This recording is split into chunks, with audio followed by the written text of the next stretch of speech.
बाबा की याद में आप सभी की याद और प्यार लेते हुए बहुत ही खुशी हो रही थी। और जैसे बाबा हम सभी का वतन में आह्वान कर रहे थे, तो जब मैं भोग लगाने के निमित्त बाबा के पास पहुंची तो बाबा ने बहुत बहुत स्नेह भरी शक्ति से दृष्टि देते हुए हम सभी का स्वागत किया। और उसके बाद बहुत सुंदर दृश्य था कि विश्व तो बहुत बड़ा है, विस्तार है, परंतु एक बहुत बड़े ग्लोब के रूप से सभी विश्व से आए हुए बाबा के बच्चों ने सबने उंगली दी हुई थी। जैसे गोवर्धन पर्वत का दिखाते हैं ना, इसी तरह ग्लोब था और सब अपनी उंगली दे रहे थे। तो बाबा ने कहा कि विश्व परिवर्तन के लिए सारे विश्व की आत्माओं की योग और सहयोग की उंगली बहुत ज़रूरी है और वो मिल भी रही है। तो ऐसे करके ये बहुत सुंदर दृश्य, तो ज़रूर आप सब भी वहाँ थे।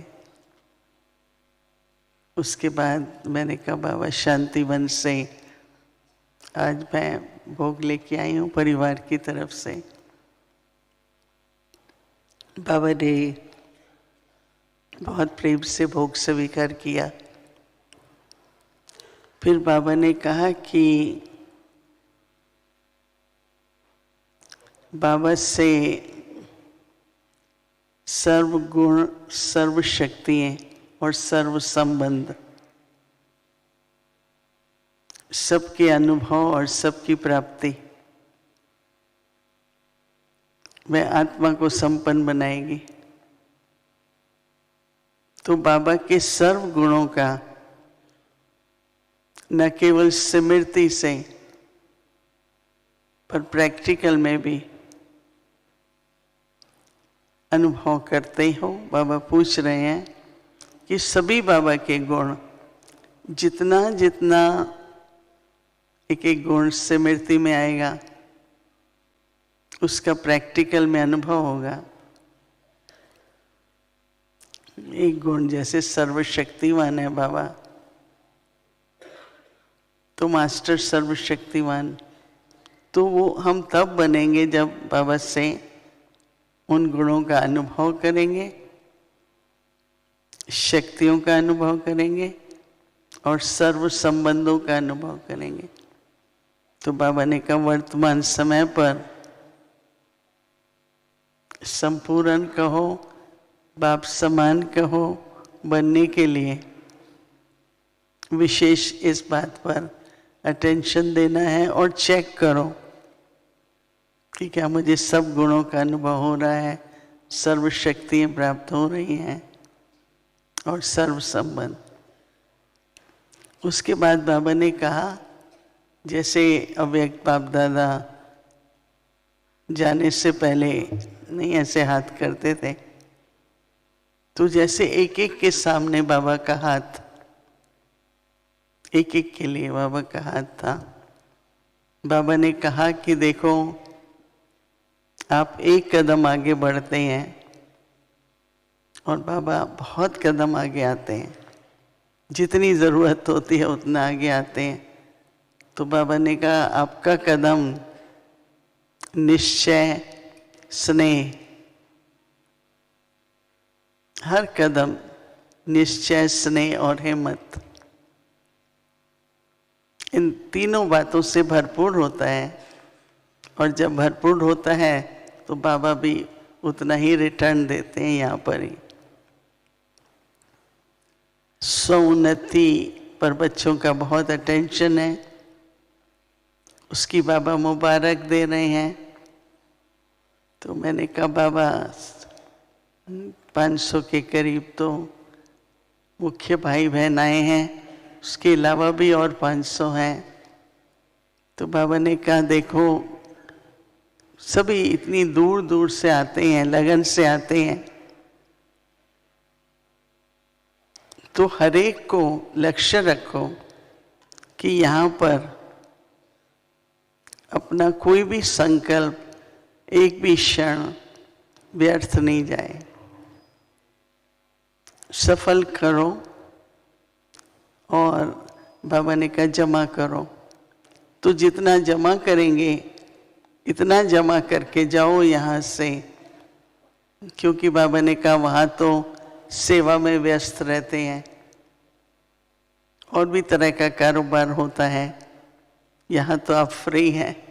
तो जब बाबा ने कहा फ्री है तो मैं मुस्कुरा रही थी, क्योंकि फ्री तो नहीं है, राइट, पर सब तो इतने बिजी नहीं हैं, अभी तो मीटिंग है या जो कुछ हो रहा है। लेकिन बाबा ने कहा उसके अलावा भी अगर पूरा अटेंशन है तो बहुत जमा करके जाओ, क्योंकि बाबा ने कहा हम वहाँ पर भिन्न भिन्न परिस्थिति, सिर्फ विदेश की बात नहीं है, अपने स्टेट्स में आप जाएंगे, जहाँ से आएंगे तो भिन्न भिन्न परिस्थितियाँ होती हैं। तो यहाँ का जो जमा किया हुआ है वो आपको वहाँ पर बहुत मदद करेगा। फिर बाबा ने पूछा कि क्या प्लानिंग कर रहे हो? तो हमने कहा अभी तक तो परिवार से मिलना हो रहा है, परिवार को कैसे मजबूत रखें, यज्ञ के जो नियम हैं, मर्यादाएं हैं, उसमें कैसे हम लोग बाबा की श्रीमत का पालन करते हुए आगे चलते चलें। तो जैसे आपस में एक परिवार की तरह मिल रहे हैं, तो बाबा ने कहा कोई प्लान नहीं बनाए हैं, का प्लान भी बनेगा। तो बाबा ने कहा ये बहुत अच्छा कर रहे हो, क्योंकि साइलेंस में और जब लाइट होते हैं ना, अंदर हल्के होते हैं, और फिर अगर जो प्लान बनाएंगे ना वो प्लान भी इजीली हो जाएगा। अगर कोई अंदर भारीपन होता है या किसी भी तरह से बुद्धि बहुत चल रही है पर अभी तो साइलेंस भी कर रहे हैं, तो ज़रूर बहुत अच्छा प्लान इमर्ज होगा, बाबा ने कहा। क्योंकि अभी तो ऐसा प्लान बनाना है जो सारे विश्व में न केवल संदेश मिले परंतु बाबा को प्रत्यक्ष भी करना है। तो ऐसा प्लान ज़रूर बनाओ। और बाबा ने कहा इमर्ज होगा, मतलब कि ड्रामानुसार होना भी है, तो वो प्लान इमर्ज होगा जिसमें सारे विश्व के बाबा के बच्चे मिलकर इस प्लान को प्रैक्टिकल में कर पाएंगे। तो फिर बाबा ने उसके बाद सभी बच्चे तो खुश राजी हैं ही, पर सदा के लिए खुश रहो, राजी रहो, हल्के रहो और बैलेंस में चलते रहो, एक संतुलन बनाए रखो। ऐसा कहते हुए ही बाबा ने बहुत बहुत फिर से शक्तिशाली दृष्टि दी और सभी के लिए बहुत बहुत याद और प्यार दिया। ओम शांति।